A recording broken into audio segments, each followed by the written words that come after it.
is up, guys? Welcome on back to TK's Garage. And Stellantis, Dodge, Chrysler, Dodge, Jeep, and Ram are at the New York Auto Show and debuted the 2027 Durango as well as the new Pacifica.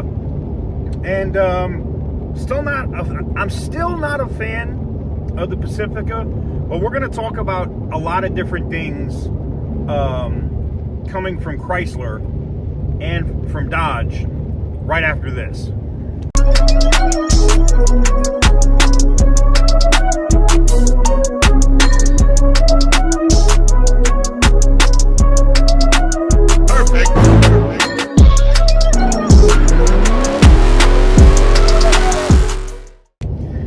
Guys, before we get into today's video, I got to talk about the giveaway on the channel. Our 1970 Dodge Charger with the 392 powertrain swap. The extra entries are selling out. They will most likely be gone before the end of the day on Saturday.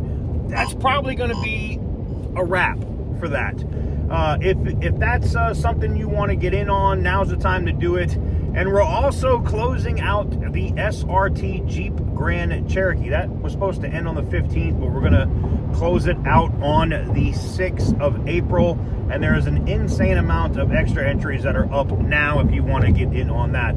Both of those are up. You can find them at the link in the description down below, tksgarage.bigcartel.com. Guys, getting into today's video, I got to tell you, man, it's I love, and full disclosure, and I always disclose this before I talk about Stellantis that way, I am heavily invested into the company. I own a ton of stock.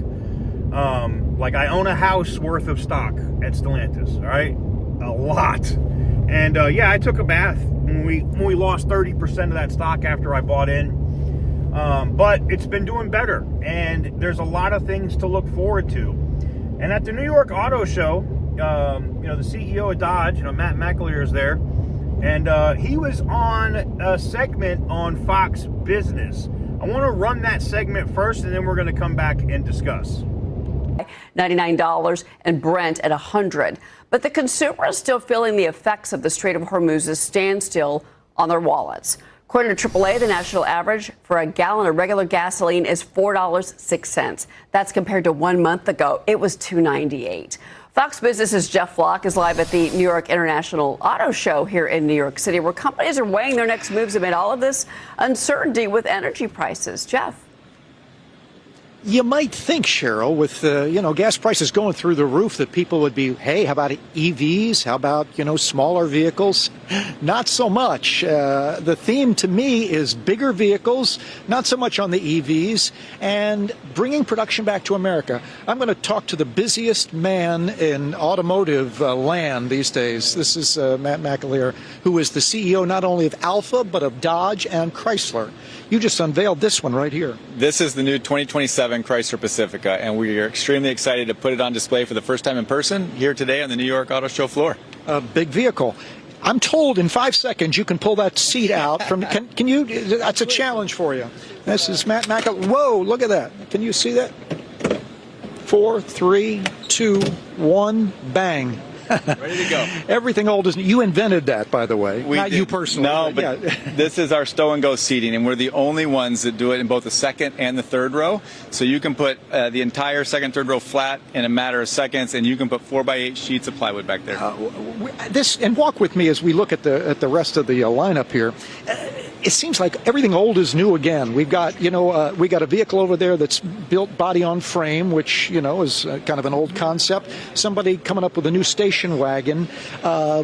The same thing with the van, right? I mean, it's something that's just a piece of Americana. We continue to evolve it. We're America's best-selling minivan. We have a number of best-in-class and class-exclusive features, best-in-class towing, class-exclusive stow and go. It is something that just makes life easier. Yeah, we're looking at Durango right now, and I think we've got pictures of the unveil on that as well. Hey, Neil, spin around if you would. Is this the? Oh, this is the. No, in fact, don't spin around. Come back with me. I forgot which one I had. This is the America America, what is it? This is the America's 250th anniversary edition. Dodge Durango. Dodge Durango, to celebrate our partnership with A250 to celebrate 250th anniversary of our great nation. So you got blue seats, red seat belts, and red and white stitching.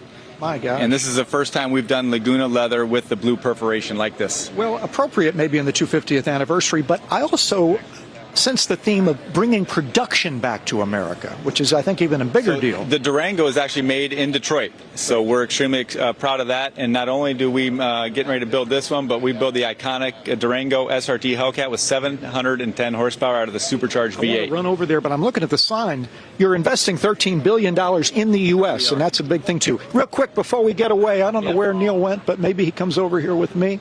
Maybe he's behind me. Oh, he's going to chase us.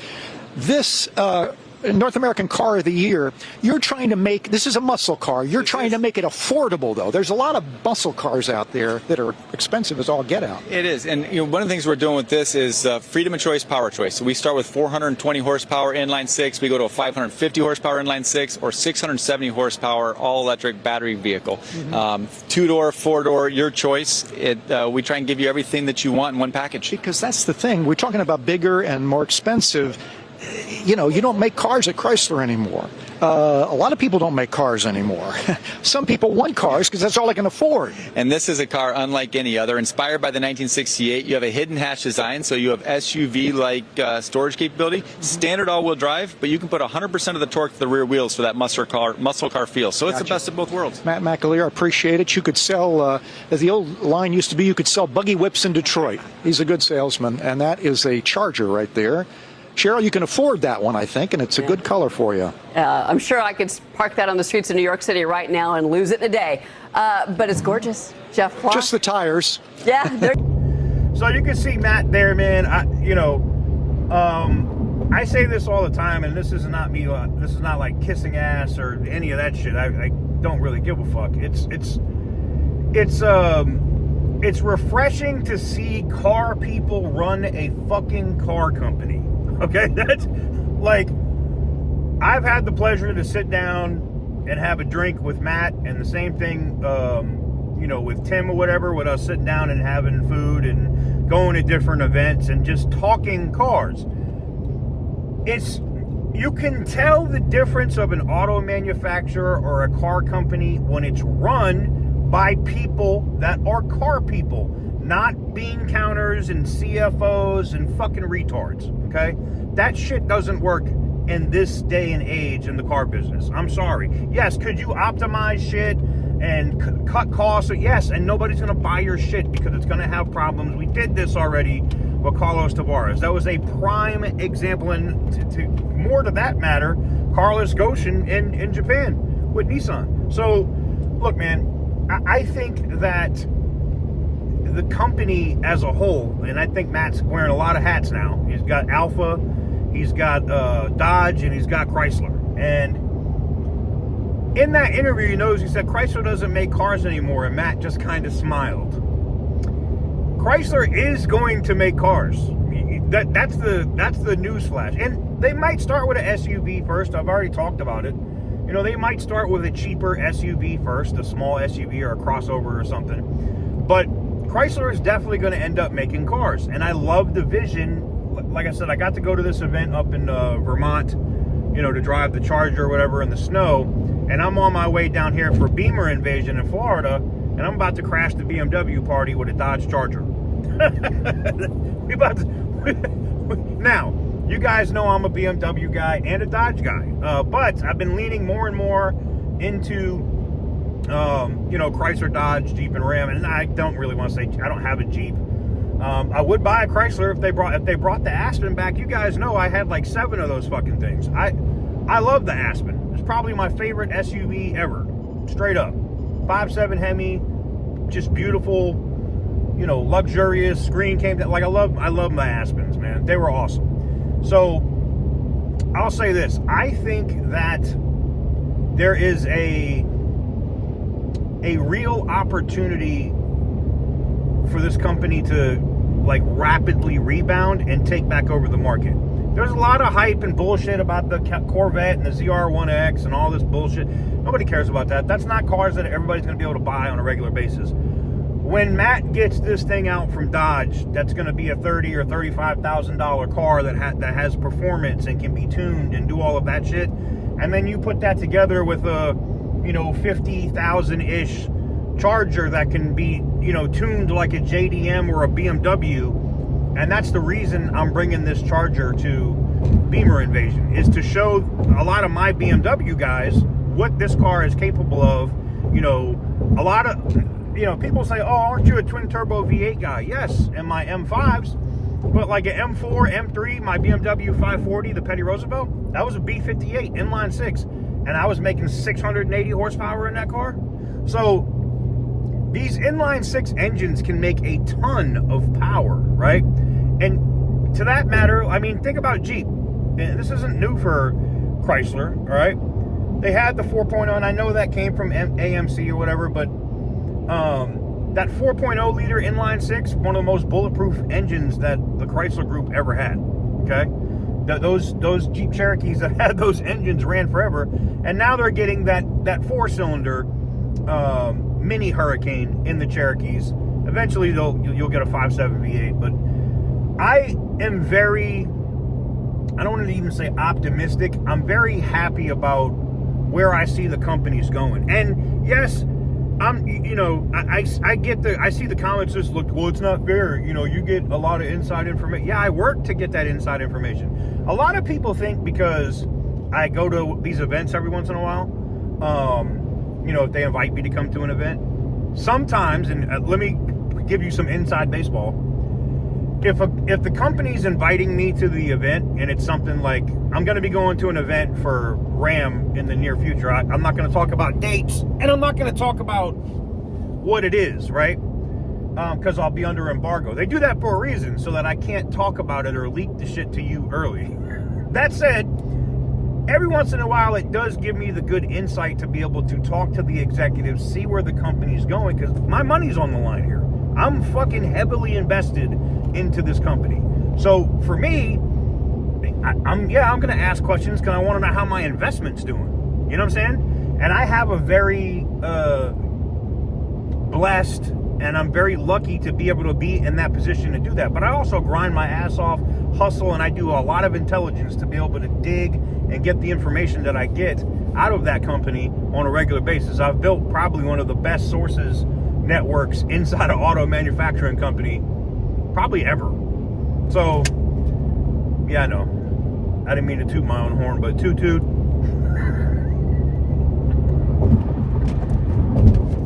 That sounded so stupid. Anyways,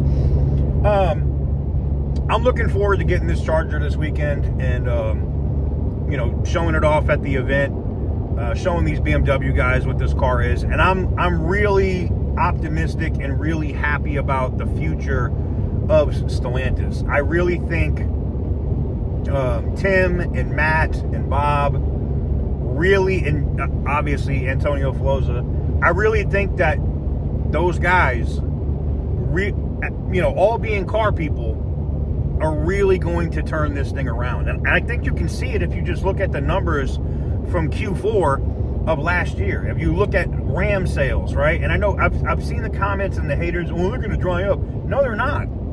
People cannot get enough of Hemi products. I said this in the beginning. I was right. They were going to drop this Hemi. The Hemi was going to come back, and that shit was going to be a wrap. People were going to buy that. People don't care. Yes. Do people care about horsepower numbers? Yes. And that's where this is going to matter when I go to this BMW event. BMW guys don't give a shit about the Hemi. They don't. They care about horsepower numbers, tuning, and a dope-ass car.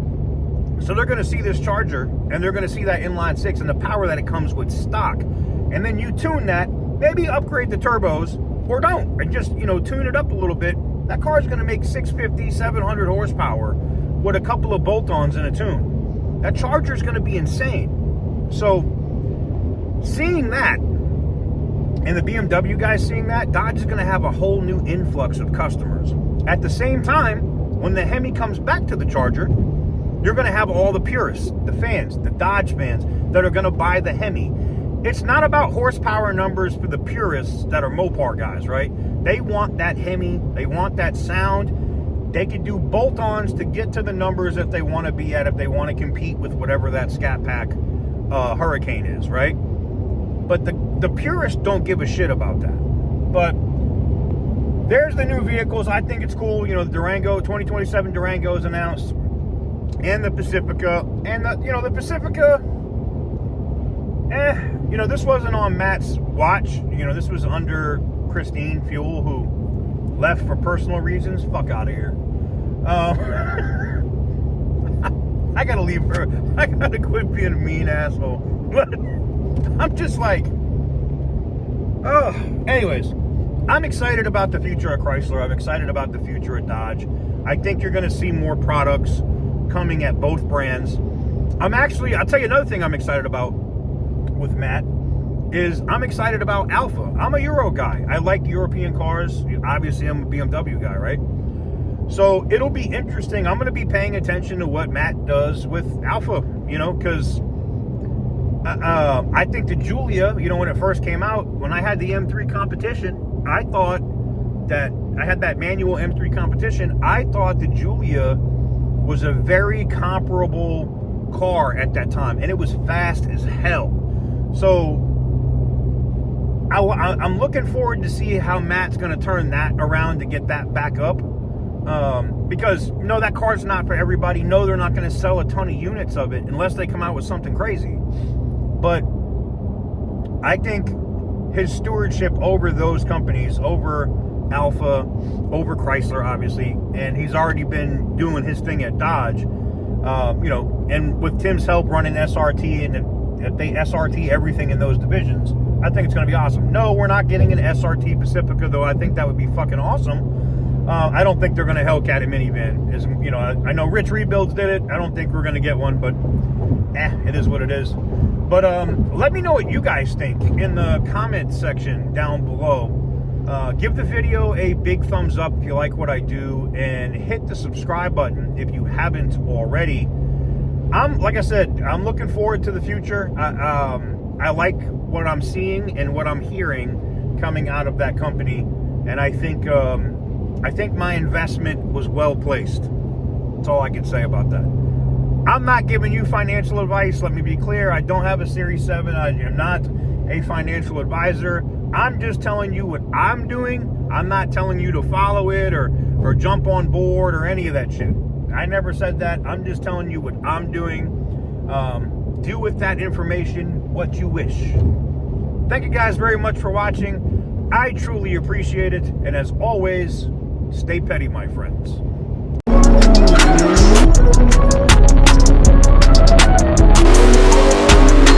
Whoopee!